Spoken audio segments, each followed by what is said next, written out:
अपना डॉक्टर अपने आप, बी योर ओन डॉक्टर। मतलब आज आप थ्योरेटिकल डॉक्टर बन जाएंगे।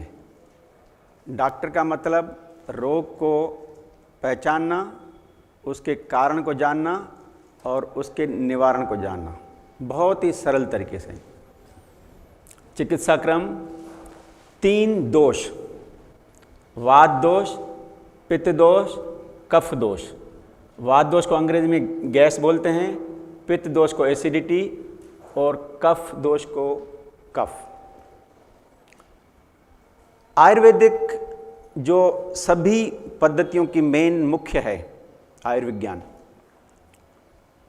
वो कहती है कि जितने भी सारे रोग हैं, बीपी है, डायबिटीज़ है, अर्थराइट्स है, माइग्रेन है, कब्ज़ है, पेचिस है, यूरिन संबंधी प्रॉब्लम है, मेंशन संबंधी प्रॉब्लम है, लंग संबंधी, जितने भी रोग है, इन सभी रोगों को उन्होंने 3 भागों में वर्णित किया है। मन 3 दोषों के अंतर्गत आते हैं वो कैसे, वो आप समझ लीजिए। सबसे पहले इसका लक्षण है।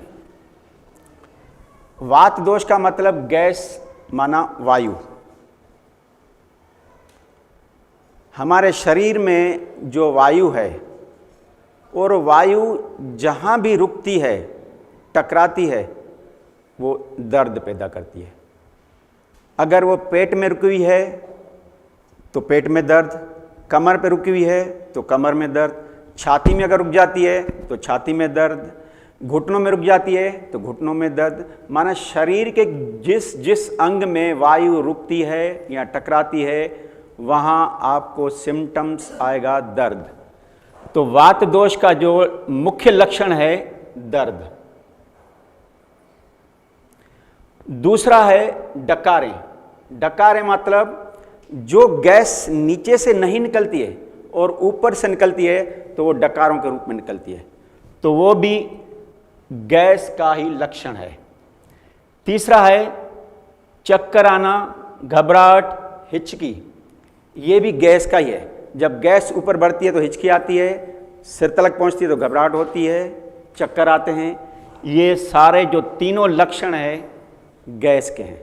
गैस माना दर्द, दर्द, दर्द। शरीर में कहीं भी दर्द हो, आप ये समझ लीजिए कि हमारे शरीर के अंदर वायु रुकी हुई है जो बाहर नहीं निकल पा रही है। ठीक, अब इनके कारण क्या है? वात दोष के, वायु रोग के इनके कारण तो बहुत हैं, परंतु मुख्य जो हैं, मुख्य वो 3 कारण हैं। पहला कारण है गैस उत्पन्न करने वाला भोजन। कौन सा? हर प्रकार की दालें। जब भी अपन दालें अंदर अति मात्रा में खाते हैं और वो डाइजेस्ट नहीं होती हैं तो तुरंत गैस फार्मिंग हो जाती है। दालें एक प्रोटीन है। प्रोटीन आइटम बच्चों को ज़्यादा दिया जाता है क्योंकि उनका ग्रोथ होना है, शरीर बनना है। जब हम लोगों का शरीर ग्रोथ हो चुका है, पूरा बन चुका है, इससे ऊपर बढ़ना नहीं है, और अगर ज़्यादा लेते रहेंगे तो शरीर फैलता जाएगा, ओवरवेट होता जाएगा और अंदर गंदगी बढ़ती जाएगी और दर्द के रूप में आपको तकलीफ देगी। जब दालें डाइजेस्ट नहीं होती है तो एक तो गैस बनाती है, दूसरा यूरिक एसिड वो बनाती है, और यूरिया भी पॉइजनस चीज़ है। और यूरिक एसिड यूरिन के ज़रिए निकल जाता है। अगर वो नहीं रुकता है तो जॉइंट्स में रुकता है, और जहाँ जहाँ जॉइंट्स में रुकता है वहाँ जो बॉल एंड सॉकेट घुटनों में रहते हैं, उनका फ्लूइड धीरे धीरे वो सोखता जाता है, फिर आवाज़ आना शुरू हो जाती है और वो हड्डियाँ घिसना शुरू हो जाती है और वो दर्द हमेशा बना रहता है। तो बेटर ये है कि जितनी भी 25, 30, 40 साल के बाद ओवर एज वाले हैं, वो दालें ना के बराबर लें, या सप्ताह में थोड़ी बहुत 50-100 ग्राम बस। क्योंकि सिर्फ अपन को जो सेल्स के टूट फूट आए हैं उनके रिपेयरिंग के लिए प्रोटीन की आवश्यकता है। दूसरा है बारीक आटा। अपन जो आटा घर में गेहूं पिसवाते हैं वो इतना बारीक पिसवाते हैं जो उनमें पोषक तत्व रहते हैं, आयरन वगैरह, ये सारे के सारे बी कॉम्प्लेक्स वगैरह सब नष्ट हो जाते हैं, रफेज बिल्कुल नहीं रहता है, और वो आंतों में जाकर चिपकता है और जैसे ही चिपकता है सूखता है और वो नमी पाकर फिर गैस फार्मिंग कर देता है, तो उससे भी दर्द बढ़ जाते हैं। जिनको दर्द है वो अगर छोड़ देंगे उसी टाइम से उनका दर्द में निवारण होना शुरू हो जाएगा। तीसरा है मैदे की वस्तुएं और बेसन की वस्तुएं। मैदे की वस्तुएं माने ब्रेड, बिस्किट, टोस्ट, पकोड़े, कचौड़ी, समोसे, ये बेसन की चीज़ें। ये जैसे ही बॉडी में अंदर जाती है कोई स्वास्थ्य नहीं देती हैं, सिर्फ मन को टेस्ट देती हैं और अंदर गैस फार्मिंग करती है। और वो गैस अगर नीचे से निकल जाए तो कोई प्रॉब्लम नहीं है, वो नहीं निकलती है तो जहां रुकती है वहां दर्द। तो पहला कारण जो है गैस उत्पन्न करने वाला भोजन, दालें, बारीक आटा, मैदे व बेसन की वस्तुएं। दूसरा कारण भोजन के मध्य ठंडा पानी या ठंडे पदार्थ सेवन करना। ये कैसे गैस बनाते हैं वो समझ लीजिए। अपन भोजन खाते हैं, मुख से होकर के, ईसोफेक्स से होकर के स्टमक में आता है। जब अपन भोजन करते हैं तब आप पेट पर हाथ लगा के देखिए, बहुत ही गर्म दिखेगा। क्यों? उस समय जठराग्नि जो है तेज हो जाती है और डाइजेस्टिव जूसेस निकालते हैं, वो इतने गर्म और डाइजेस्टिव रहते हैं, जो भी भोजन आया है उसको पचाना शुरू कर देती हैं। जब ये जठराग्नि तेज होती है, गर्म होती है, इसके मध्य में अगर आपने ठंडा पानी, बर्फ का या कोल्ड ड्रिंक्स या आइसक्रीम डाल दिया तो क्या होगा? जठराग्नि शिथिल पड़ जाएगी, धीमी हो जाएगी, जो आपका भोजन है वो पचेगा नहीं, अपच होगा और वो वहाँ पर तैरता रहेगा, सड़ेगा, गैस फार्मिंग करेगा। पहला इंडिकेशन आपको यहीं में होगा, पेट में दर्द। आपने कभी कभी देखा भी होगा कि हम भोजन खाते हैं, खा तो लेते हैं टेस्टी के हिसाब से, बहुत ज़्यादा ही खा लेते हैं, और खाने के बाद जब हम रिलैक्स होकर आते हैं तो दो अपन को अनुभव होता है। क्या? एक तो पेट में भारीपन और कभी कभी दर्द। वो ये है कि जठराग्नि जो है आपकी कमज़ोर है, वीक हो गई है, धीमी हो गई है। तो जठराग्नि को तेज करना है तो केवल जो है आहार ले रहे हैं, बस उसको पचने दीजिए। ओके, चलिए। तो दूसरा कारण है भोजन के मध्य ठंडा पानी या ठंडा पदार्थ सेवन नहीं करना। जो अपन करते हैं इसका कारण गैस फार्मिंग है। तीसरा है आंतों की कमजोरी। आंतों की कमजोरी का मुख्य कारण है व्यायाम, परिश्रम नहीं करना, भोजन डट कर खाना और खाने के बाद ऑफिस में, दुकानों पे जा कर के सिर्फ बैठ जाना या सो जाना। तो जो भोजन है वो नहीं पचता है। जहाँ पच भी जाता है तो उससे जो वेस्ट प्रोडक्ट बनते हैं वो बाहर नहीं निकलते हैं, और वो वेस्ट प्रोडक्ट जहाँ जहाँ अटकते हैं वहाँ वहाँ गैस फार्मिंग करते हैं, रोग पैदा करते हैं। तो आंतों को जो कमजोरी है वो आंतों के आप व्यायाम करेंगे उससे सही हो जाएगी। ये सारे मैं बताऊंगा आपको। ये लक्षण हो गए, कारण हो गए। अब आप आइए निवारण। निवारण दो तरीके से। एक तो अंदर जो प्राकृतिक औषधियां कुदरत ने बनाई है हर एक रोग को दूर करने के लिए, वो सबसे ज़्यादा बढ़िया इफेक्ट है, कोई साइड इफेक्ट नहीं और जड़ से ठीक करती हैं। तो एक तो प्राकृतिक औषधियाँ और दूसरा बाहरी जो प्राकृतिक उपचार है वो, ये दोनों आप समझ लीजिए। और हमने यहाँ पर सिर्फ ऐसे उपचार आपको हम बता रहे हैं घर के लिए जो इजीली आप कर सकते हैं, और जो औषधियाँ हैं आपके घर में जो रूटीन में रोज़ अवेलेबल रहती है वो ही है, उसके लिए कहीं भटकने की ज़रूरत नहीं है। आप देखते जाइए कैसे ठीक होंगे। निवारण प्राकृतिक औषधियाँ, सबसे पहले है अदरक, जिंगर। आपने देखा होगा अदरक सभी के घर में रहती है। अदरक का मुख्य कार्य है, अगर आपके शरीर में गैस रुकी हुई है उसको बाहर करेगी, और जहां जहां दर्द होगा वहां वहां आपको दर्द में राहत मिलेगी। और अदरक का दूसरा काम है, जो अगर कफ आप में जमा हुआ है छाती में वो भी निकालेगी। ब्लड को पतला करने में इसी का हाथ है। तो अदरक बहुत सही है। और जो सर्दी के कारण जिनको ज्वाइंट्स पेन रहता है और रात को जब सोते हैं और जब सुबह उठते हैं तो उनके पूरे जोड़ में भयंकर दर्द रहता है और जकड़े हुए रहते हैं, तो आप क्या करिए, रात को सोते समय पिसा हुआ सौंठ माना अदरक सूखे फार्म में उसका आधा चम्मच से भी थोड़ा कम और 1 चम्मच शहद डाल करके रात को चाट के सो जाइए। तो समझ लो आपको पूरी रात जो ठंड के कारण दर्द होने वाला था, रोग बढ़ने वाला था, वो नहीं बढ़ेगा और ठीक होना ही शुरू हो जाएगा। क्लियर? जहां जहां आपको क्लियर ना हो आप पूछते रहिए, मैं धीरे धीरे आपको क्लियर बताऊं। ये सारे घर के उपाय बताते जा रहे हैं आपको। सेकंड औषधि है लहसुन, गार्लिक। है छोटी सी परंतु इसका लाभ बहुत अच्छा है, बहुत अधिक है। पहला इसका लाभ है, जो भी आपके शरीर में जहां भी गैस रुकी हुई है उसको बाहर करेगी। पहला इसका गुण है।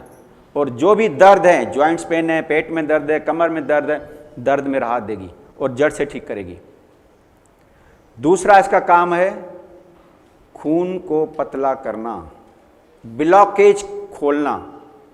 जो हमारी आर्टरीज वेन में जो रक्त का दौरा चल रहा है, जो अपन कोलेस्ट्रॉल वाली आइटम्स माना चिकनाई वाले आइटम ज़्यादा लेते हैं वो डाइजेस्ट नहीं होते हैं, तो जो आर्टरीज वेन जो रक्त लेके जा रही है उनके अंदर के जो पाइप हैं उनकी सतहों पर वो कोलेस्ट्रॉल जमता जाता है, तो उनके छिद्र पतले हो जाते हैं। तो हार्ट को पंप करना पड़ता है जोर से, जिससे आपका ब्लड प्रेशर बढ़ जाता है। और ये लहसुन क्या करती है, वो जो ऊपर से जो तह जम गई है ना कोलेस्ट्रॉल की, वो धीरे धीरे रिमूव करके क्लियर कर देती है और उनके छिद्र स्वाभाविक रूप से खोल देती है। और को जो हार्ट ब्लॉकेज है, सपोज आप घर में बैठे हैं और अचानक ही अगर कोई अपना ऐसा महसूस हो रहा है कि भयंकर सीवियर पेन है और हार्ट का प्रॉब्लम ऐसे महसूस हो रहा है, आप कुछ मत सोचिए।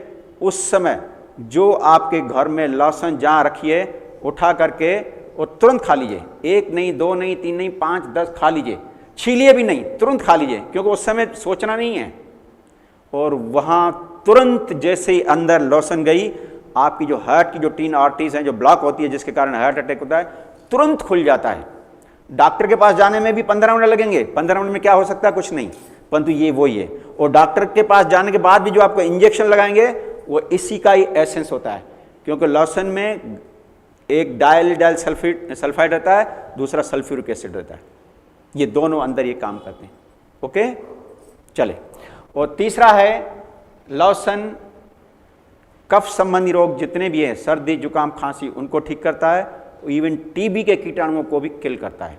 बहुत सरल औषधि है, हर किसी के घर में अवेलेबल है।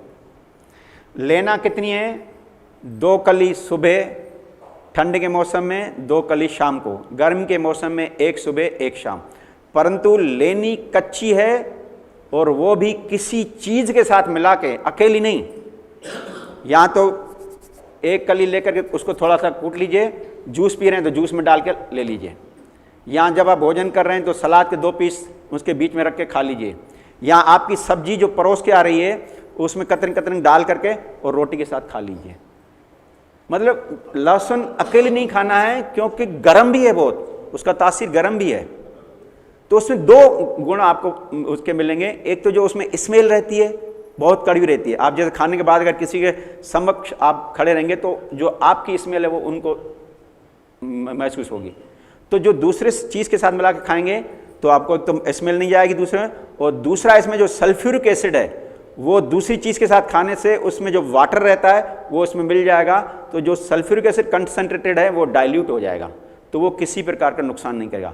और अगर कंटिन्यूशन में आप सोचेंगे नहीं भाई हम तो ऐसे ही लहसुन खाते हैं, 1 2 दिन, 4 दिन, 5 दिन, सप्ताह भर खाएंगे तो कोई दिक्कत नहीं होगी, परंतु अगर कंटिन्यू में 2-3 महीने खाएंगे तो क्या होगा, ये जो अपनी अंदर की जो पतली और म्यूकस मेम्ब्रेन है पूरे शरीर में, वहीं छाला कर सकती है। तो इसलिए सावधानी के तौर पे किसी चीज़ के साथ मिला के खाइए। क्लियर? चटनी में ले सकते हैं, किसी में भी ले सकते हैं, ठीक है। 30 हैं कच्चे कोई चीज़ के साथ मिला के खाएं तो आपके लिए अच्छा है। नेक्स्ट है मेथी दाने। मेथी दाने गर्म रहते हैं और दर्द को दूर करते हैं। खाना कैसे है? 3 तरीके हैं। एक तो मेथी दाने को 1 चम्मच लेकर के 1 गिलास पानी में डाल दीजिए। सपोज शाम को आपने भिगोने रख दिया, सुबह वही छान करके आप पानी पीजिए और जो मेथी दाने बचे वो नरम हो जाएंगे, वो रोटी के साथ सब्जी में मिला करके खा लीजिए। एक तो ये तरीका है। दूसरा तरीका है मेथी दाने का 1 चम्मच फाँक के ऊपर से पानी पी लीजिए। तीसरा ये है कि मेथी दाने को पीस लीजिए, पाउडर बना लीजिए, 1 चम्मच फाँक के पानी ले लीजिए, कोई दिक्कत नहीं है। 3 तरीके हैं, कोई सा भी जो आपको तरीका है वो आपको लाभ मिलेगा। क्लियर? जहाँ जहाँ आपको क्लियर नहीं हो आप पूछ सकते हैं। खाली पेट जो भी औषधियाँ लेनी है, खाली पेट मॉर्निंग में, अर्ली इन दी मॉर्निंग, या फिर शाम को ले सकते हैं जब पेट आपका खाली हो, तो वो दवा का काम करेगी। और अगर भोजन के मध्य खाएंगे तो वो भोजन का ही काम करेगी। ठीक है, चलिए अब ये हो गई प्राकृतिक औषधियाँ, बहुत सरल है, इजी है, घर में आप क्या बोले, आप प्रैक्टिकल करके देखिए कि कितना लाभ हो रहा है, सच्चा लाभ, सही लाभ है। प्रकृति के द्वारा दी गई औषधियाँ, भगवान के द्वारा दी गई औषधियाँ। नेक्स्ट है प्राकृतिक उपचार, माना बाहर से उपचार क्या करें। सपोज पेट में दर्द है या और कहीं दर्द है, पेट में एक गीला कपड़ा लेकर के छोटा सा तौलिया पेट का पोंछा लगा दीजिए। पेट का पोंछा माना बीच में नाभि है, गीला कपड़ा लेकर के राइट साइड से नाभि के ऊपर फिर नीचे क्लॉकवाइज ऐसे रोटेट कीजिए। रोटेट करने का मतलब क्या है, ये देख लीजिए। गैस जो फंसती है, रुकती है, इन आंतों में रुकती है, पेट में, बड़ी आंत में, छोटी आंत में। तो जब अपन पेट का पोंछा लगाएंगे तो ये जो बड़ी आंत है इसको रोटेट करके जाएंगे ऐसे, तो इसमें जहां गैस फंसी होगी वो निकल जाएगी और उसके पेट के पोंछे को लगाने से इसकी कार्य क्षमता बढ़ेगी, बड़ी आंत की, क्योंकि ठंडक से इसकी कार्य क्षमता बढ़ती है और जो मल चिपका रहता है वो भी उखड़ता है, बैक्टीरिया ज़्यादा पनपते नहीं है और डाउन हो जाते हैं। तो ये गैस यहाँ से आपकी प्रॉपर वे में निकल जाएगी, रास्ता बन जाएगा। इसलिए पेट का पोंछा सिर्फ घड़ी देख के 1 मिनट बहुत है, 1 मिनट भी। नेक्स्ट है पेट पर गरम ठंडा सेक। आंतों की कमजोरी है, गैस फंसी हुई है, दर्द कर रही है, तो गरम ठंडा सेक करना है। कैसे करना है, एक गर्म पानी की थैली घर में हर किसी के पास होगी, उसमें गर्म पानी डाल दीजिए, लेट करके 2-3 मिनट अच्छी तरह पेट की सिकाई कर लीजिए। वो हटा करके 1 मिनट छोटा सा तौलिया ठंडे पानी से डुबो करके बिछा दीजिए। फिर वो हटा दीजिए गर्म पानी की थैली से, फिर 2-3 मिनट सिकाई कर लीजिए, फिर वो हटा दीजिए, 1 मिनट ठंडे पानी का तौलिया बिछा दीजिए। ऐसे 3 बार करना है। इससे आपकी आंतों की जो कमजोरी है वो भी ठीक होगी, पाचन शक्ति बढ़ेगी, कब्ज दूर होगा, गैस बाहर निकल जाएगी और दर्द में राहत मिल जाएगी। क्लियर? दूसरा इसमें आपको मैं एक और बात क्लियर कर दूं, कभी कभी क्या रहता है कि किसी भी अंग में दर्द हो, घुटने में दर्द हो, कमर में दर्द हो, कंधों में दर्द हो, कहीं भी दर्द हो, अब अपन को सिकाई करनी है। अब सब जगह गरम ठंडी सिकाई करें या गरम करें या सिर्फ ठंडी करें, उल्टा कभी नहीं करना। मैं इसका प्रोसीजर बता देता हूँ। कभी कभी क्या रहता है कि हमें मालूम है दर्द बहुत है, भाई ठीक है गर्म पानी लेकर के सिकाई करो, तो कभी कभी अपन गलत कर सकते हैं उल्टा, जबकि वहाँ गर्म नहीं करनी है और ठंडी करनी थी। तो इसका एक प्रोसीजर है, आप समझ लीजिए। जिस अंग में भी आपको दर्द है, तकलीफ है, आप उस अंग को पहला निरीक्षण कर लीजिए। काय से? अपना हाथ है ना, कोई नहीं है, हाथ लगा के देख लीजिए। पेट है, पेट पे हाथ लगा के देखिए। अगर पेट गर्म है तो केवल ठंडे पानी की पट्टी दे दीजिए, माना ठंडी सिकाई, तो तुरंत राहत।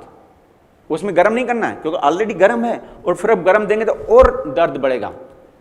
गर्म का मतलब यह है कि वहां ब्लड सर्कुलेशन एकदम बहुत अति ज्यादा है, वहां से ब्लड सर्कुलेशन को हटाना है तो ठंडी पट्टी देना है, ठंडक से ब्लड सर्कुलेशन वहां से हट जाता है।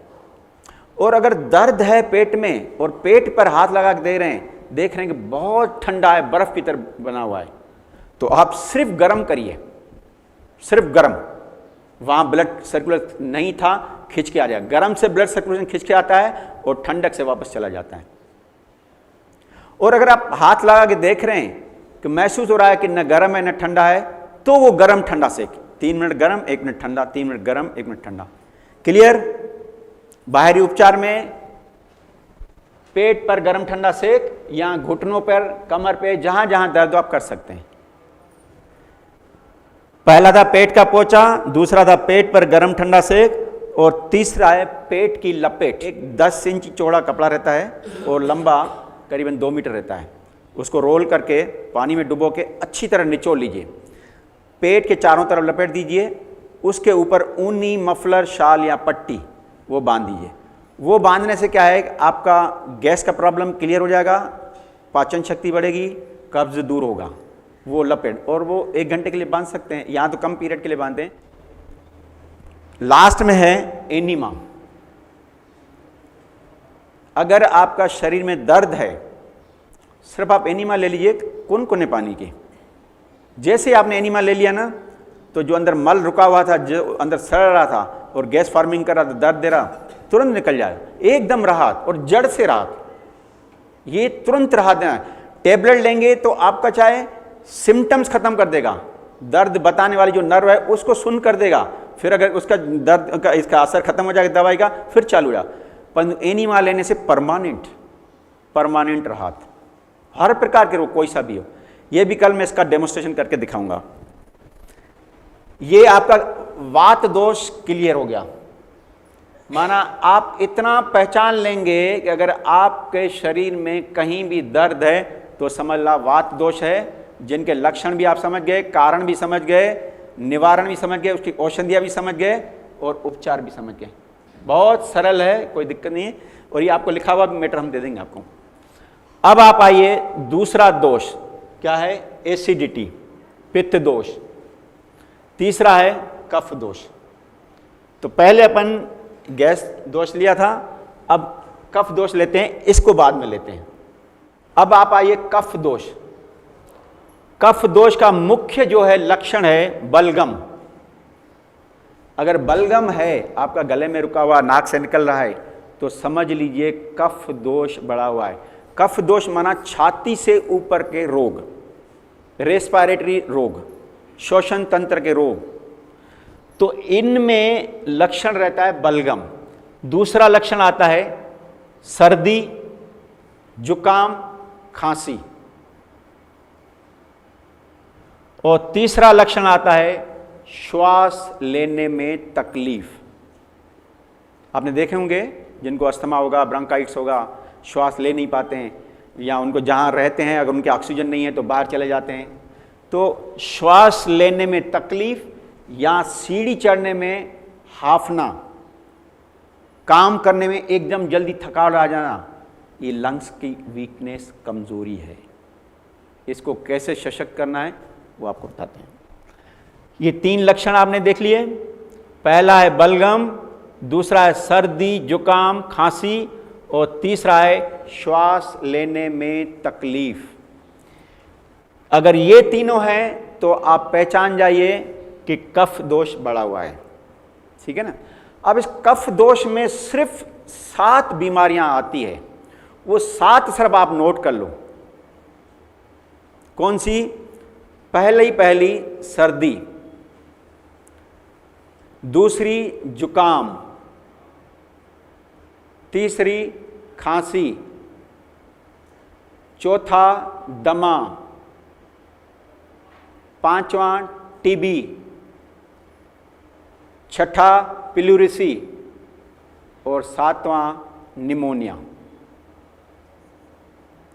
ये सब बीमारी कैसे बढ़ती जाती है मैं सब क्लियर आपको बताता जाऊंगा। आगे चलते हैं। कारण, कफ दोष की सातों बीमारियां हो गई। ये सातों, अगर बलगम है, सर्दी जुकाम श्वास लेने तकलीफ है, माना इन 7 बीमारी से। जो मैंने अस्थमा बताया, पिलुरिसी बताया, निमोनिया बताया, ब्रांकाइटिस, ये क्रॉनिक है, ये लंग्स से संबंधित है, और बाकी जो है छोटी मोटी हैं। सिम्टम्स पहले ऐसे आएंगे, बलगम, नाक से कफ बहना। अब आप आ जाइए कारण। इनका मुख्य पहला कारण है तेल व चिकनाई वाली वस्तुओं का अधिक सेवन, माना तली हुई चीजें। जो घर में जिसमें ज्यादा तेल डाल करके आप बना रहे हैं, कफ दोष बढ़ता है। क्यों? उस आयल को हजम करने वाला लीवर है, जो ड्यूडोनम में डाइजेस्ट करता है उसको।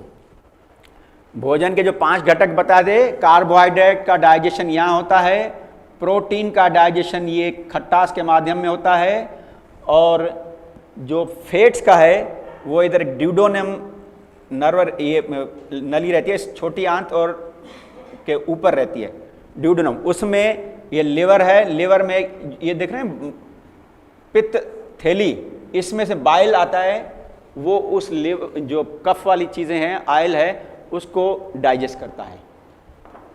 तो अब जिसके शरीर में कफ बढ़ा हुआ है, चिकनाई पहले से ज़्यादा है, और लीवर काम नहीं कर रहा है, या पित्त दोष या पित्त जो है बाइल डक्ट से वहाँ नहीं पहुँच रही है, तो वो आयल आपका डाइजेस्ट नहीं हो रहा है। तो आयल क्या करेगा? पहले वो ऊपर से ही बलगम के रूप में बाहर निकालेगा। अगर हमने क्या किया, समझदारी, डॉक्टर के पास गए, अरे जुकाम हो गया है, तुरंत टेबलेट ले ली, दबा दिया, वो कन्वर्ट हो गया खांसी में। 8, 10, 15, 20, 1 महीना आपको रिलीफ मिल जाएगा, वो कन्वर्ट हो जाएगा खांसी में। फिर डॉक्टर के पास आएंगे, डॉक्टर साहब खांसी हो गई अब तो। बोले घबराइए नहीं, मैं अच्छा ये एक कैप्सूल लिख के देता हूँ, सब दवा है हमारे पास, बस फीस देते जाइए और हमारा ग्राहक बनते जाइए। वो आपको डोज देगा, आपकी वो जो खांसी है बंद हो गई। कुछ दिन बाद, 15-20 दिन, 1 महीने के बाद, वो कुकर खांसी, पुरानी खांसी में कन्वर्ट हो गई। फिर डॉक्टर के पास गए, घबराना नहीं है, आपको इसकी भी मैं औषधि देता हूँ, वो दे देते हैं। वो औषधि ली, क्या किया उन्होंने बाद में? ब्रांकियल ट्यूब में इफेक्ट कर दिया, श्वास लेने में तकलीफ। जब श्वास लेने में तकलीफ और ऊपर से आपका आयल बरकरार चालू है, डॉक्टर से पूछे क्या परहेज करें, बोले कुछ नहीं, खाते रहिए सब। यहां जो श्वास की नली है वो पतली होती जाएगी, श्वास लेने में दिक्कत, लंग्स का प्रॉब्लम क्रिएट शुरू, पिलुरिसी भी हो जाएगा, दमा भी हो जाएगा, निमोनिया भी हो जाएगा। ये ऐसे बीमारी आपकी बढ़ती है। बेटर ये है आपका जो बलगम निकल रहा है, माना आपका डाइजेस्ट नहीं हुआ, कफ जो आपने आयल लिया, आयल अंदर डालना बंद, और पुराना जो अंदर है अनडाइजेस्टेड बलगम वो शरीर निकाल देगा, क्योंकि अंदर शरीर में बैठा हुआ डॉक्टर। मैंने पहले बताया, कोई डॉक्टर किसी को ठीक नहीं करता, मैं भी नहीं ठीक करूंगा, आप भी नहीं करेंगे। आपके अंदर जो बैठा हुआ है परमात्मा रूपी जीवनी शक्ति, वाइटल पावर, वाइटलिटी, रोग प्रतिरोधक शक्ति, वही डॉक्टर है, वही आपका सहयोगी, वही आपका सच्चा मित्र, वही आपका स्वास्थ्य वर्धक है, स्वास्थ्य सेवक भी है, स्वास्थ्य रक्षक भी है। बस उसको आप, एक ही चाहता है कि जब आपका ये रोग बढ़ जाए, बस यहां से डालना बंद कर दो, और हेल्प करना है तो इन्हीं में दे दो, रेस्ट कर लो, वो खुद कर लेगा। तो पहले उस जो गंदगी को बलगम के रूप में निकालेगा, और आप निकलने देना। मैक्सिमम मैंने क्या बताया, 1-2 दिन में निकल के सब साफ हो जाता है, और फिर लिवर स्ट्रांग हो जाता है, फिर आप डाइजेस्ट पावर बढ़ जाता है, फिर आप खा सकते हैं। चलिए नेक्स्ट है दूध व दूध से बनी मिठाइयाँ। जितनी भी मिठाइयाँ जो अधिक खाता है, समझ लो उनको कफ दोष और डायबिटीज, पेट के प्रॉब्लम संभव है, आज नहीं तो कल। जो भी अपन भोजन खाते हैं उसके मध्य में जो भी अपन मिल्क एंड मिल्क प्रोडक्ट खाते हैं, माना डाइजेशन में हिंडर, कठिनाई, वहीं से रोग शुरू होना शुरू हो जाएगा। एक तो मिल्क अपना आहार है नहीं, वो दूसरे का आहार है। उसने जो बनाया है वो अपने बच्चों के लिए बनाया है, हम उनका आहार लेकर के स्वयं ले रहे हैं, तो रिजल्ट्स क्या मिलेगा वो आप खुद जानते हैं। क्योंकि उस मिल्क में जो कैल्शियम है वो इतना हेवी है जो अपन डाइजेस्ट नहीं कर पाते हैं। उनके बच्चे ही डाइजेस्ट कर पाते हैं। क्यों? कि उनके बच्चे जब जन्म लेते हैं और दूध उनका पीते हैं तो 2-3 दिन में दौड़ने और चलने फिरने हो जाते हैं, और हमारे बच्चे 3-3, 6-6 महीने तक रेखना भी नहीं शुरू करते हैं। क्यों? कि डॉक्टर भी बोलते हैं कि बच्चे को 6 महीने तक मदर मिल्क देना। मदर मिल्क इतना उसमें डाइल्यूट रहता है, कैल्शियम इतना डाइल्यूट रहता है कि बच्चा इजीली एसिमुलेट कर लेता है, डाइजेस्ट कर लेता है। और अगर बाहर का दूध देते हैं ना, वो डाइजेस्ट नहीं कर पाता। आज देंगे, 1-2 दिन के बाद देखना उसमें कफ, दस्त, उल्ट होंगे, आप तुरंत डॉक्टर के पास ले जाएंगे, डॉक्टर दवाई देगा, उनका और रोग क्रॉनिक होता जाएगा। क्लियर? चलिए नेक्स्ट है ठंडी व फ्रिज की वस्तुओं का अधिक सेवन करना।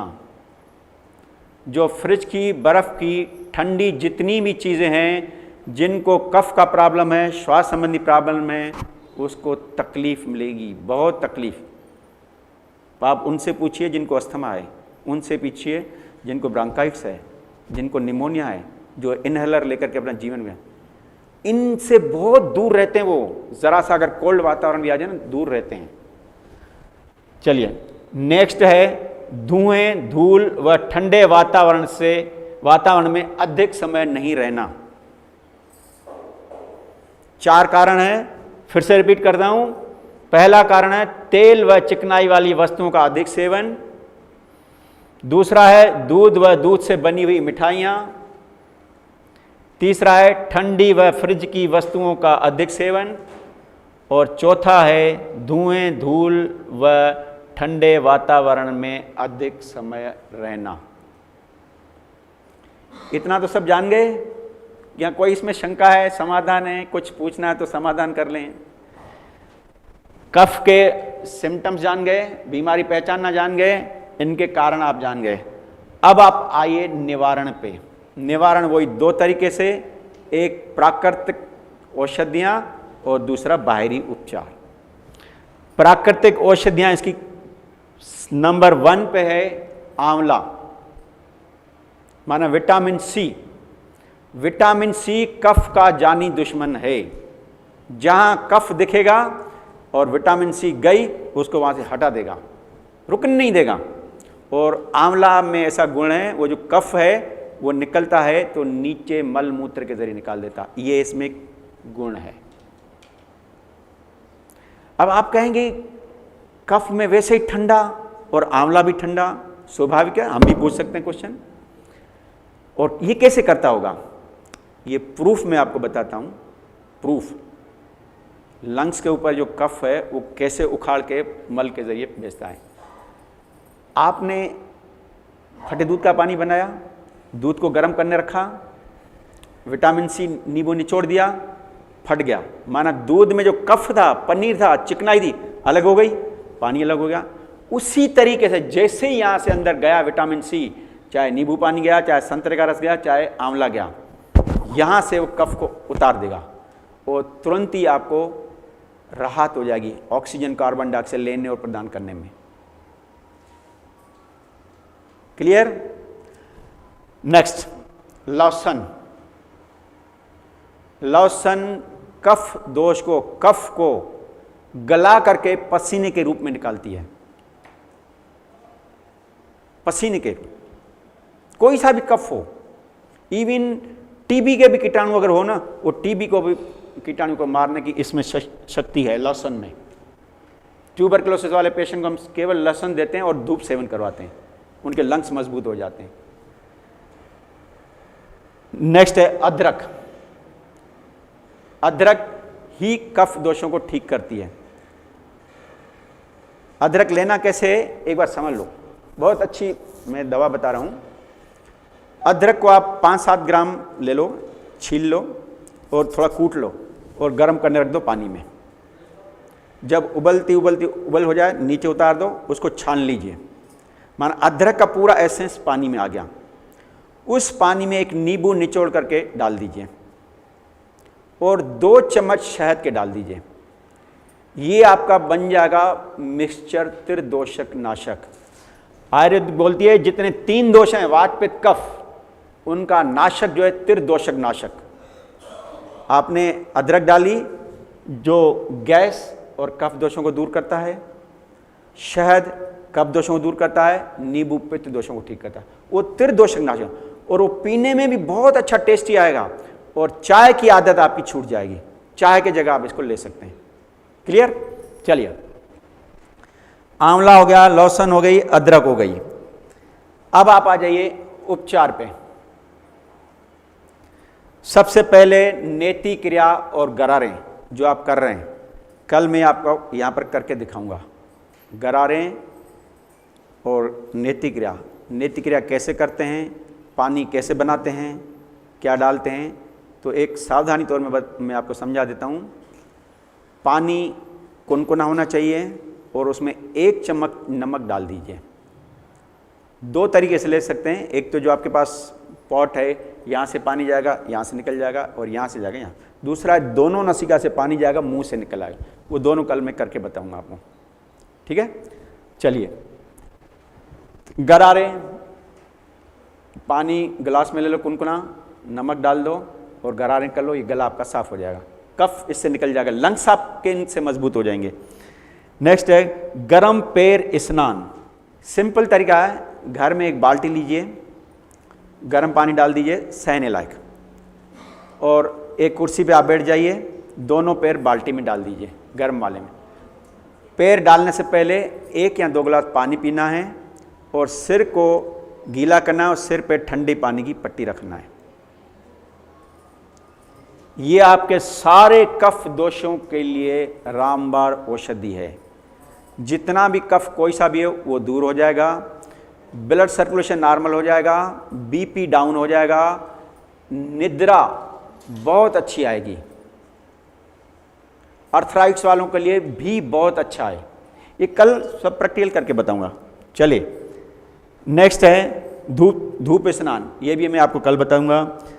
अब तीसरा है छाती की लपेट। वो जो मैंने पेट की लपेट बताई थी ना, वही सेम सूती कपड़ा लेकर पानी में डुबो करके छाती में बांध दीजिए और ऊपर से ऊनी पट्टियां लपेट। ये भी कल आपको हम बता देंगे प्रैक्टिकल करके। नेक्स्ट है 4th प्राणायाम। धीरे धीरे लंबा श्वास लेते जाइए, लंबा छोड़ते जाइए। एक नाक से लीजिए, दूसरे छोड़िए, दूसरे से लीजिए, तीसरे। प्राणायाम ये है, इससे आपके लंग्स मजबूत होंगे, ऑक्सीजन अंदर जाएगी, कार्बन डाइऑक्साइड ज़्यादा बनेगी। तो जितने भी कफ के रोग हैं वो आपके इस प्राणायाम से दूर हो जाएंगे। ये भी 3-4 तरह के प्राणायाम है, कल बता देंगे आपको। उसके बाद है एनीमा। एनीमा लेने से भी कफ दोष में काफ़ी राहत मिलती है, बहुत अच्छी राहत मिल जाए। एनीमा तो ऐसा है कि कोई सी डिजीज़ हो, एनीमा लो, 50% प्रॉब्लम आपका उसी समय सॉल्व हो जाएगा। इसमें कोई दिक्कत, कोई समझ में नहीं आए पूछ लीजिए। फिर से एक बार रिपीट कर देता हूँ। लक्षण है बलगम, सर्दी, जुकाम, खांसी, श्वास लेने में तकलीफ। ये 3 लक्षण हैं बीमारी पहचानने के लिए। इनके कारण तेल व चिकनाई वाली वस्तुओं का अधिक सेवन। दूसरा है दूध व दूध से बनी मिठाइयाँ। तीसरा है ठंडी व फ्रिज की वस्तुओं का अधिक सेवन। चौथा है धुएं, धूल व ठंडे वातावरण में अधिक समय रहना। ये 4 कारण हैं। उपचार है, औषधि उपचार है आंवला, आंवले की रस, लहसुन, अदरक। उपचार है नेति क्रिया, गरारे, गर्म पैर नहान, धूप स्नान, छाती की लपेट, प्राणायाम, एनीमा। माना आपका गैस का वात दोष क्लियर और कफ दोष क्लियर। वात दोष में आपने देखा अगर बॉडी में कहीं दर्द है तो समझ जाएंगे वात दोष है, और इसकी मैंने 7 बीमारी आपको नोट करवा दी, ठीक है। बाकी जितनी बीमारियां बची आप काउंट कर लो। बीपी है, डायबिटीज़ है, कब्ज है, पेचिस है, लंग्स प्रॉब्लम है, कोई से भी अर्थराइट्स हैं, मोटापा है, माइग्रेन है, जितने भी रोग आप गिनवा लेंगे वो सारे के सारे इस पित्त दोष में आ जाएंगे। माना पेट की खराबी। पेट बिगड़ा है तो सारे जो मैंने बीमारियां आपको बताई जो रही हुई हैं वो इसमें आ जाएंगी। अब आप अपनी अपनी बीमारियां पहचान लेंगे कि वो किस दोष के अंतर्गत आती है। अब जो पित्त दोष है उसका लक्षण क्या है, पहचानना क्या है। पहला है जलन, बॉडी में कहीं भी जलन, पेट में जलन, मूत्र त्याग करने के बाद जलन, मल त्याग करने में जलन, स्किन में कहीं सी जलन, माना कहीं भी बॉडी में आपको जलन है, माना आपका पित्त दोष बढ़ा हुआ है, एसिडिटी बढ़ी हुई है। दूसरा इसका लक्षण है खट्टी डकारें, वो आपको ऊपर से महसूस करेगी। खट्टी डकारें आ रही है तो माना समझ लीजिए कि पित्त दोष बढ़ा हुआ है, पेट की खराबी है। तीसरा है शरीर में भारीपन। अगर शरीर में आपको भारीपन दिख रहा है समझ लो पित्त दोष बढ़ा है। भोजन करते हैं, भोजन करने के बाद भी अगर आपको भारीपन आ रहा है माना आपका पेट खराब है, पेट संबंधी प्रॉब्लम है। क्लियर? ये 3 लक्षण समझ गए। ये सारे मुख्य लक्षण बता रहा हूं मैं आपको, बाकी पूरी रामायण है वो नहीं बता रहा हूं। नेक्स्ट, अब आप आ जाइए कारण, ये क्यों होता है वो समझ लीजिए। पहला है कारण गरम मसाले, लाल मिर्च, नमक, शक्कर और अचार बनाते हैं ना, ये पित्त दोष का मुख्य कारण है। जो ये चीज़ें लेते हैं माना आज नहीं तो कल नहीं तो परसों तो पित्त दोष होना ही है, जलन होना ही है, एसिडिटी होना ही है, क्योंकि पूरा रक्त जो खराब होता है ना इससे ही होता है, सारी बीमारियां इससे ही होती है। दूसरा है नशेलीदार वस्तुएं, चाय, कॉफी, तंबाकू, बीड़ी और अल्कोहल माना दारू। ये अगर आप चीजें ले रहे हैं तो आपका पित्त दोष बढ़ रहा है, डाइजेस्टिव सिस्टम पूरा धीरे धीरे बिगड़ता जाएगा। तीसरा है मांस, मछली, अंडे, ये पित्त दोष बढ़ाने में इसका मुख्य हाथ है। चौथा है 24 घंटों में केवल पक्व आहार लेना, कुक्ड आहार लेना। अपक्वार का अभाव माना फल, सलाद, फ्रूट ना लेना, जो अल्कलाइन फूड है वो ना लेना और केवल पक्व आहार लेना। इससे रोग कैसे होते हैं? विज्ञान भी ये कहती है हमारे जो शरीर में जो ब्लड है जो पूरी बॉडी में सर्कुलेट हो रहा है उसका जो पीएच वैल्यू है, उसका जो स्वाभाविक है वो है 80% अल्कलाइन और 20% एसिडिक। और ब्लड रोज बनता है, रोज खर्च होता है, रोज डिस्ट्रॉय होता है। तो जो अपन भोजन करते हैं उससे ब्लड बनता है। अगर आप एसिडिक फूड ले रहे हैं तो एसिडिक ब्लड बनेगा, अल्कलाइन ब्लड ले रहे हैं, ठंडा भोजन ले रहे हैं तो ठंडा ब्लड बनेगा। तो अल्कलाइन फूड से अल्कलाइन ब्लड बनेगा और उसकी हमें शरीर में कितनी जरूरत है? 80%। और एसिडिक फूड की कितनी जरूरत है? 20%। परंतु हमारे जीवन में क्या है? उल्टा, 80% से ज़्यादा एसिडिक फूड ले रहे हैं जिससे एसिडिक ब्लड बन रहा है और 20% से भी कम अल्कलाइन फूड ले रहे हैं जिससे ठंडा ब्लड बनता है। वो कभी कभी तो लेते भी नहीं है। तो इसका जो मुख्य कारण है पक्व आहार का अधिक सेवन, अपक्वार फल सलाद का अभाव।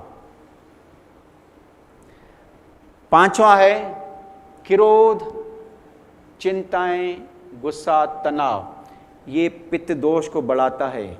आप 1 सेकंड के लिए किसी के ऊपर क्रोध कीजिए, उनको तो जो नुकसान होना है वो तो बाद में होगा, पहले तो हमारे शरीर में अंदर अग्नि जल गई। ब्लड में जो रेड ब्लड सेल कार्पस कितने जल जाते हैं 1 सेकंड के गुस्से से। तो इसलिए ये जो क्रोध और चिंताएं, गुस्सा है, ये कम कीजिए। नेक्स्ट है दवाइयों का अधिक सेवन। जितनी दवाइयां ज़्यादा लेते जाएंगे आपका पित्त दोष बढ़ता जाएगा।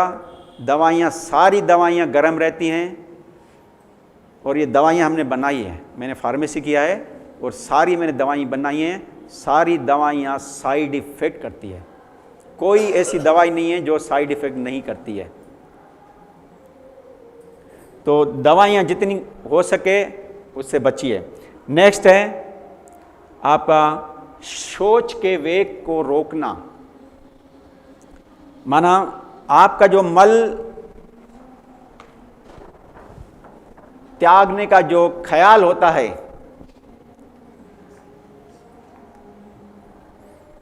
यहां से जब मल त्याग होता है तो यहां पर आपको इंडिकेशंस आता है कि टॉयलेट में जाना है। उसकी जो सूचना मिलती है हमें ना, उसको हम रोकते हैं, अभी नहीं बाद में जाएंगे। आपको स्वयं नहीं है, हो सकता है आपकी मजबूरी हो, किसी मीटिंग में बैठे हो, किसी ऑफिस में बैठे हो, किसी दुकान में बैठे हो, किसी मेहमानों के साथ बात कर रहे हैं, बाद में करेंगे। बच्चों का भी यही हाल है, स्कूल में बैठे हैं, उनको सोच का ख्याल आया, अब कौन जाए, दबा देते हैं। ये दबा दबा दबा दबा सोच के वेग को दबा दबाने के बाद यहाँ आपका जो इंडिकेशन का जो ख्याल रहता है वो धीरे धीरे धीरे धीरे शिथिल हो जाता है। वो जो नर्व आपको बता रही थी वो नर्व धीरे धीरे शिथिल हो जाती है और पता ही नहीं पड़ता है, कभी कभार मालूम पड़ जाए। तो किसी भी टाइप का अगर वेग है, जो नेचुरल वेग आ रहे हैं, उनको कभी मत रोकिए।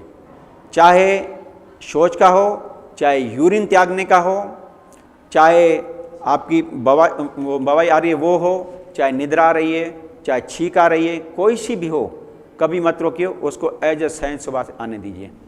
ठीक है, ये इनके 7 मुख्य कारण है। अब अपन आइए निवारण पे। इसका जो निवारण है, और कल मैंने आपको बताए थे तीव्र रोग, जीर्ण रोग और घातक रोग। तीव्र रोग की मैंने चिकित्सा बता दी थी, और घातक रोग जो मैंने बताए थे कैंसर और टीबी। कैंसर का एक ही औषधि है, कोई सा भी कैंसर हो, ब्रेस्ट कैंसर हो, बोन कैंसर हो,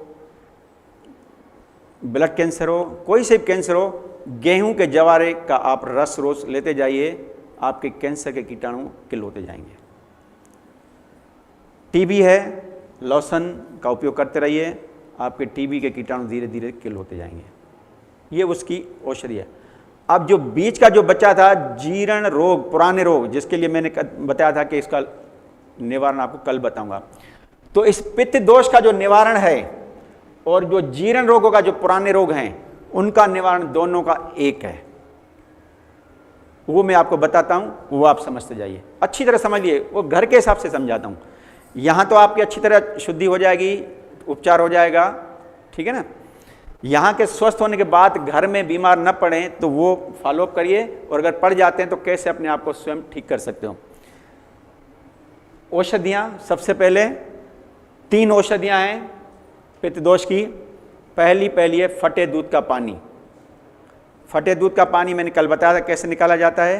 1 पाव दूध लीजिए, गैस पे गर्म करने रख दीजिए, नींबू निचोड़ दीजिए और छान लीजिए, पनीर अलग कर दीजिए, किसी स्वस्थ व्यक्ति को दे दीजिए, खा लेंगे, और आप उसकी दवाई ले लो।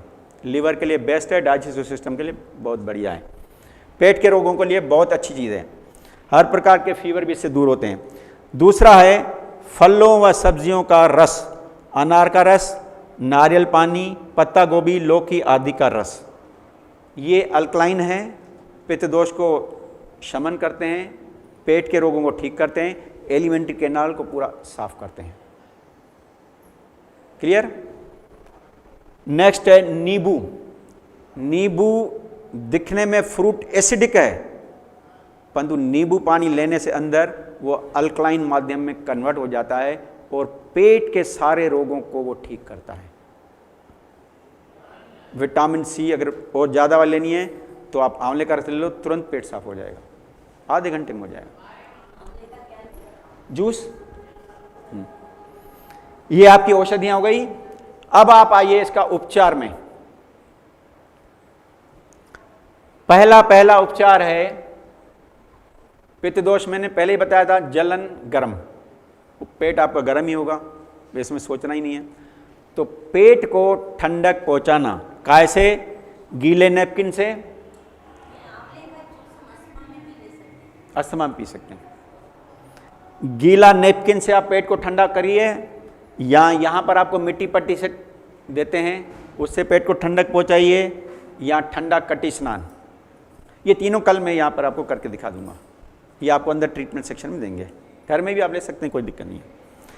दूसरा है रीढ़ स्नान। रीढ़ स्नान माना नर्व को टोन अप करना। कल मैंने आपको बताया था कि रोग दो जगह से अंदर आता है, एक मुख से, एक यहां से। यहां से माना पूरा नर्वस सिस्टम।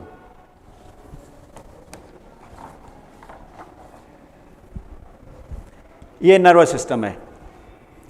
अगर आपकी बॉडी में नर्व कमजोर हैं, जिस जिस अंग की, वो अंग आप सही उसका चलना नहीं होगा। अगर जिस अंग की नर्व सुन्न हो जाती है, वो लकवा हो जाता है, पैरालाइट हो जाता है। हमारे शरीर के अंदर के अंग और बाहर के अंगों को चलाने वाला ये नर्वस सिस्टम है। जिसका जितना नर्वस सिस्टम स्ट्रांग होगा, उतना दौड़ भाग काफ़ी तेज़ी से करता होगा। तो रीढ़ स्नान देना है, माना यहाँ पर जो रीढ़ की मेन है, ब्रेन से नर्व निकलती है और गुच्छे के गुच्छे रूप में जो स्पाइन है, इसमें से निकल के पूरे शरीर में फैल जाती है और लास्ट में दोनों पैरों में चली जाती है। इस नर्वस सिस्टम का जो मेन और मुख्य उपचार है वो है रीढ़ स्नान, माना रीढ़ को ठंडक पहुंचाना। यहाँ रीढ़ स्नान देते हैं, आपको देंगे, घर में रीढ़ की पट्टी रखेंगे, कैसे रखेंगे वो कल मैं आपको समझा दूंगा, ठीक है। बस इतना समझ लीजिए कि रीढ़ स्नान।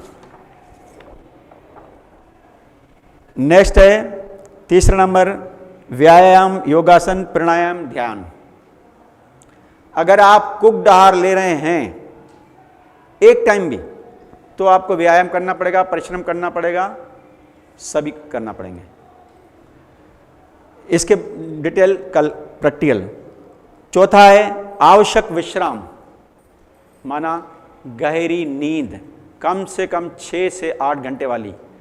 आपकी जितनी बिना सपनों वाली गहरी नींद आएगी, उतने आपके शरीर के अंदर के रोगों का उपचार होता रहेगा। ये रात को होता है।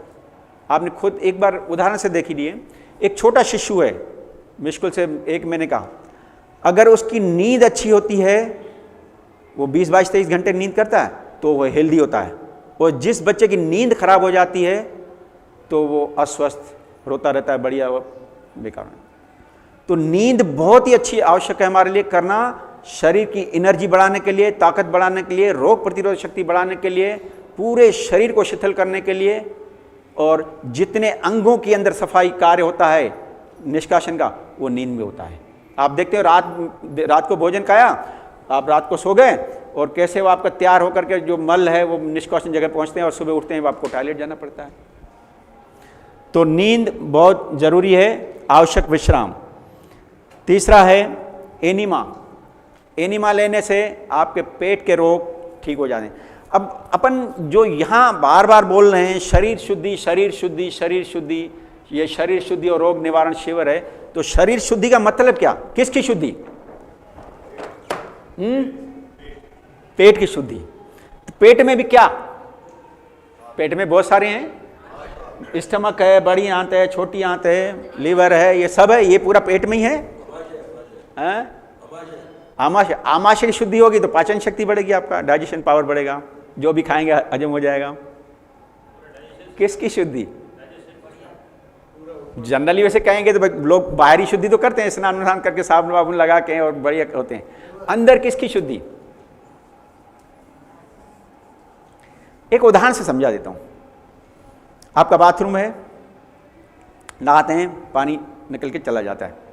सपोज वहां का चोक जो है ब्लॉक हो जाए और नहा रहे हैं, पानी बढ़ रहा है, भर रहा है और चोक नहीं खुल रहा है, पानी आपके दूसरे रूम और किचन में आना शुरू हो जाएगा ना।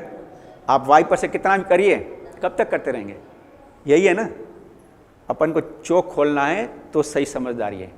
तो आपका जो रोग का जो मुख्य कारण है, ये बड़ी आंत जहां पर ब्लॉकेज है, पूरा खाना खा करके यहीं से निकलता है, यहीं से आपका रोग शुरू हो जाता है और यहीं से आपकी ब्लॉकेज है।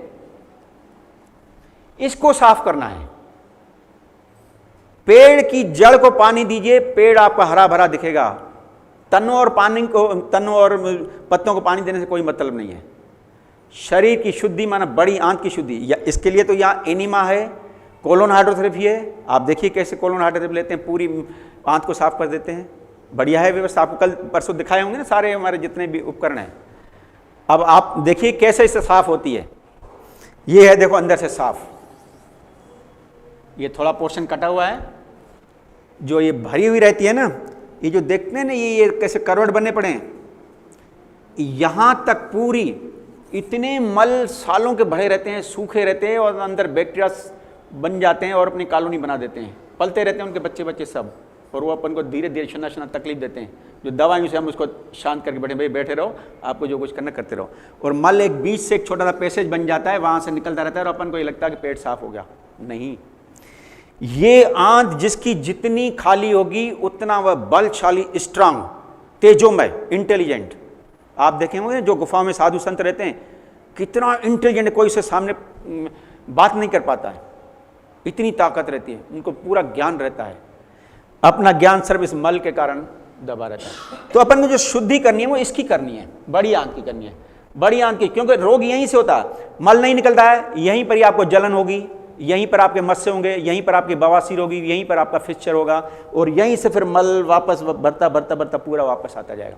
यहां से आपका क्लियर हो गया, ये ऊपर ऑटोमेटिक अपने आप चला जाता है। अपन जो एनिमा देते हैं ना, वो सिर्फ इतने छोटे से पोर्शन को खाली करने के लिए, और वो जैसे ही खाली हो जाता है, ये वैक्यूम की दृष्टि से नीचे आ जाता है मल और बाहर निकल जाता है।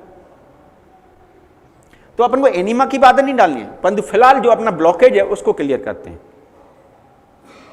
क्लियर? तो शुद्धि जो करनी है इसकी करनी है। तो आपसे एक निवेदन है, अगर आपको वास्तव में सच्चा लाभ चाहिए तो यहां पर आप 3 टाइम एनिमा लीजिए, सुबह, दोपहर और शाम, और एक टाइम में भी 3-3 बार लीजिए, टोटल 9 बार। कल कैसे लेंगे वो सब मैं बता दूंगा आपको, क्योंकि आपका जो अंदर ब्लॉकेज है कम से कम वो तो साफ हो जाए। घर में आप कहां कर पाएंगे इतना? अभी आए हो ग्रुप में, अच्छा है, यहाँ डॉक्टरों की टीम है, स्टाफ टीम है, सेवाभावी कर्मचारी हैं, आपके साथ सब लगे हुए हैं, आपको मदद करेंगे, हेल्प करेंगे। दूसरा कहीं भी ध्यान मत दो, ये 7 दिन पूरा जिस पर्पस के लिए आए हो वो पर्पस चालू कीजिए। मैंने पहले ही बताया था 2 उद्देश्य से आप आए हैं, एक तो शरीर की शुद्धि हो जाए और दूसरा घर जाने के बाद बीमार न पड़े, और पड़े तो घर में कैसे स्वस्थ, वो चैप्टर कल शुरू होगा, दूसरा वाला। क्लियर? यहां तक क्लियर? आगे बढ़े। एनिमा के बाद आता है अपक्वार, ताजे फल व सलाद। अब आप मेन आपको मैं बताऊं क्या है हमारा जो रोग का कारण। मैंने बताया था, एक तो यहां मुख से जो आते हैं, जिस तरह का अपन भोजन लेते हैं उस तरह से हमारा बड़ी एलिमेंट्री कैनाल डैमेज हो जाता है। अपक्वार एक ऐसा आहार है जिसमें विटामिन्स और मिनरल्स जिंदा मात्रा में रहते हैं, जो हमारे इंटरनल अंगों के लिए भोजन है। जब अग्नि के संपर्क में आते हैं तो वो नष्ट हो जाते हैं, तो वो उनका आहार जो अंदर अंगन नहीं मिल पाता है। दूसरा, अपक्वाहार में रेशे ज़्यादा रहते हैं, रफेज ज़्यादा रहता है, झाड़ू ज़्यादा हैं, जो पूरी एलिमेंट्री कैनाल को सफाई करते हैं। तो अपन सांसारिक प्राणी हैं, मैं या केंद्र या संस्था ये नहीं कहेगी आपको पूरे जीवन भर पर अपक्वाहार लीजिए, नहीं। एक बीच का रास्ता निकालेंगे जिसमें एक टाइम आपका अपक्वाहार रहेगा, एक टाइम आपका पक्वाहार रहेगा।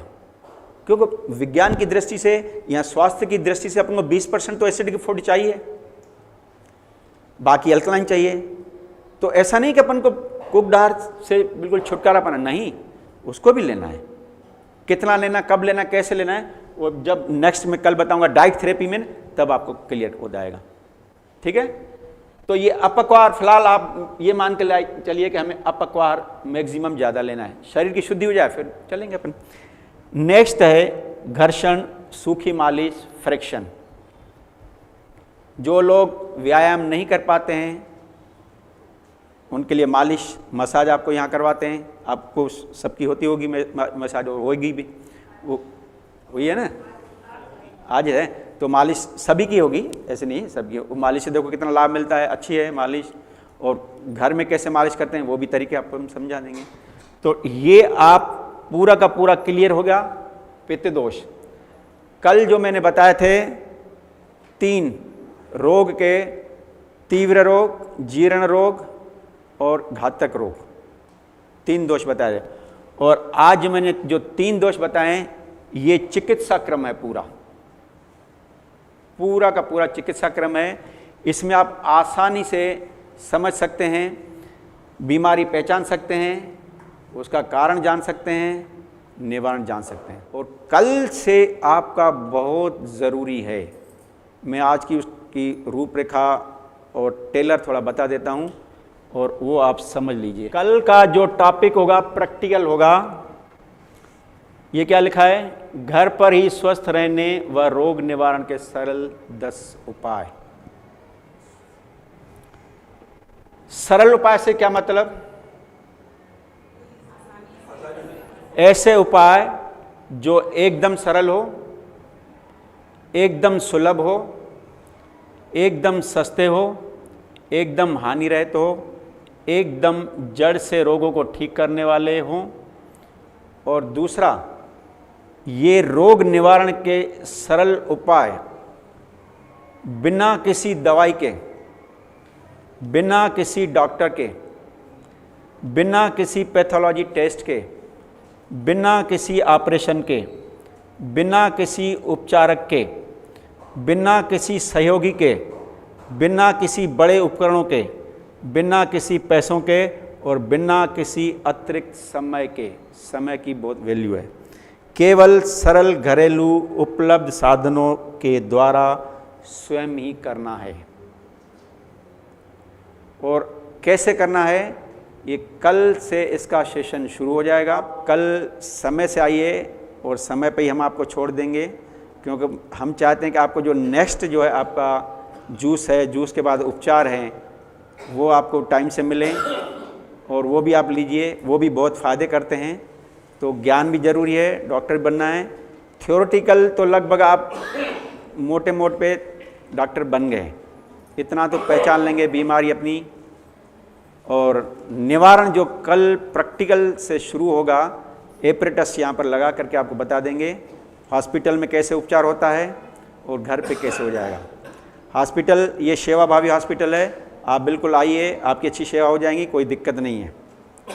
परंतु हम तो कहते हैं यहाँ से स्वस्थ हो जाने के बाद आप बीमारी न पड़े। उद्देश्य तो हमारा यहाँ संस्था का, ये हमारे सिद्धेश स्वामी जी का और सिद्धेश सिद्ध बाबू जी का यही है कि आप लोगों को दवाइयों और दवाइयों के साइड इफ़ेक्ट से बचाना है, स्वस्थ जीवन जीने की ऐसी कला सिखानी है जब तक आपका जीवन रहे आप स्वस्थ रहो। यही हमारी इस संस्था का केंद्र का उद्देश्य है। कोई हमें आप लोगों से पैसे खींचना लेना उद्देश्य नहीं है। आप लोग आइए, सरल तरीका सीख के जाइए और अपनी शरीर की शुद्धि आप करवा के जाइए, अच्छी बात है। और बाकी फिर घर में भी कर सकते हैं। ये देख लीजिए आपकी पूरी पिक्चर, स्वस्थ रहने व रोग निवारण के घरेलू सरल, घर पर ही स्वास्थ्य, हेल्थ एट होम, घर पर ही प्राकृतिक चिकित्सा, नेचर क्योर एट होम। ये चिकित्सीय उपचार है जो आपको देते हैं यहाँ पर। मिट्टी पट्टी, ठंडा कट स्नान, गर्म स्नान, रीढ़ स्नान, ये सारे घर में ये कैसे किए जाते हैं कल दोनों कंपेयर करके दिखाते जाएंगे। इनके विधि, लाभ, गुण सब बताते जाएंगे और ऐसे बताते जाएंगे जो आपको दिमाग में याद होते जाएंगे। तो कल आप ध्यान से रखिए, कल परसों नरसों ये तुम 20-21 है, इसमें सब चीज़ें हैं। दवाइयाँ, अंग्रेजी दवाइयों की जगह पर कौन सी दवाइयाँ हैं, डाइट थेरेपी, जूस थेरेपी, यौगिक क्रियाएं, physiotherapy, Su Jok, acupressure, acupuncture, GH pack व किडनी पैक, मालिश, कोलोन हाइड्रोथेरेपी, मड बात, ये सारे के सारे कल आपको शुरू हो जाएंगे। यहाँ जितने भी बताए जाएंगे प्रकृति के नियमों के अनुसार बताए जाएंगे, प्रैक्टिकल कर दिखाए जाएंगे। आप तो स्वयं अपना डॉक्टर बनिए। आप जो हमने कहा, मेरे ऊपर भी विश्वास मत कीजिए, आप नींबू पानी लेके देख लीजिए, 1 दिन, 2 दिन, 3 दिन आप देख लीजिए। कुछ लोग बोलते हैं साहब नींबू पानी लेने से हमारे रोग बढ़ जाते हैं, दर्द बढ़ गए, बढ़ते हैं, मालूम है क्यों? कि उस नींबू में 2 चीज़ें हैं। एक साइट्रिक एसिड है और दूसरा विटामिन सी है। विटामिन सी क्या करती है, रोगों को तेजी से बाहर फेंकती है। तो उससे अपन को ऐसा लगता है कि उबाल आ गया, तो अपन वो सहन नहीं कर पाते। तो उस समय क्या करना चाहिए, तो जो नींबू पानी अपन ले रहे हैं वो नींबू कुनकुने पानी में लेना चाहिए। जैसे कुनकुने पानी में आपने लिया तो विटामिन सी नष्ट हो जाएगी। विटामिन सी को जरा सी भी हीट लगी, नष्ट, मानो वो फिर काम नहीं करेगी। तो उसके अंदर बाकी जो साइट्रिक एसिड बचा है ना, वो आपके ब्लड को प्यूरिफाई करेगा, वो आपको रोगों को ठीक करेगा। बस इसका क्लियर यही। तो जो गर्म पानी में नींबू लेंगे पूरे जहां को वो एसिमुलेट कर लेता है, और जो जिनको अर्थराइटिस का प्रॉब्लम है उनको सूट नहीं करता है, कारण यही है। सूट क्या, वो तो सिर्फ बीमारी को तेजी से निकालता है बस। तो ये क्लियर। कल आपके सब चलेंगे, एक एक चीज आप भले बीच बीच में पूछते रहिए, मैं आपका सब समाधान करता रहूंगा, कोई दिक्कत नहीं। आज का सेशन यहीं समाप्त करते हैं।